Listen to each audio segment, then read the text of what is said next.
मेरा दूसरा हज था और पहला मैंने अपने भाई के साथ किया था 2 years ago just before COVID struck.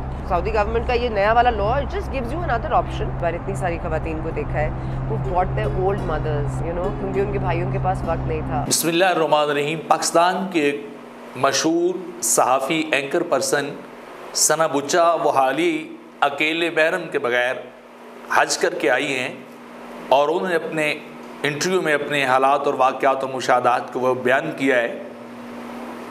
और इस इंटरव्यू के अंदर वो कह रही हैं कि चूँकि सऊदी गवर्नमेंट ने महरम की शर्त ख़त्म कर दी तो पहला हज मैंने महरम के साथ भाई के साथ किया, दूसरा बगैर महरम के किया, तो क्या शरन कोई नौजवान औरत जो है वो महरम के बगैर हज कर सकती है?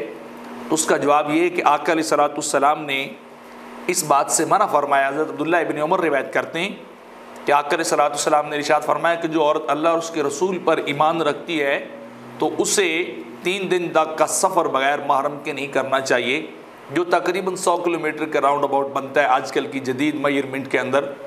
और इसी तरह एक शख्स आका अलैहिस्सलाम की बारगाह में आया तो आपने जब ये रिवायत बयान की तो उसने अर्ज़ की, हुज़ूर मैं तो एक गज़वे में जा रहा हूँ, मैंने नाम लिखवाया हुआ है और मेरी अहलिया जो है वो हज के लिए जाना चाह रही, तो मेरे लिए फिर क्या हुक्म है?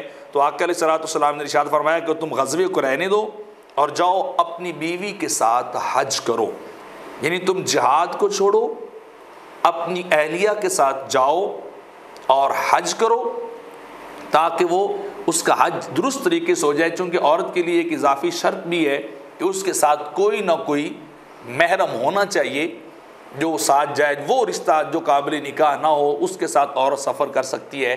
इसी तरह अगर कोई ग्रुप वगैरह औरतों को जाना चाहे या जिस ग्रुप के अंदर गैर महरम मर्द हो तो फिर औरत को हज नहीं करना चाहिए।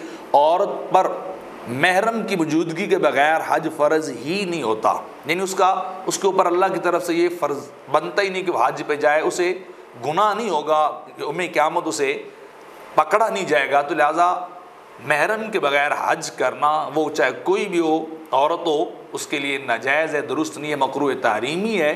तो लिहाजा हज नहीं करना चाहिए औरत को जब तक उसके लिए महरम जो अवेल ना हो।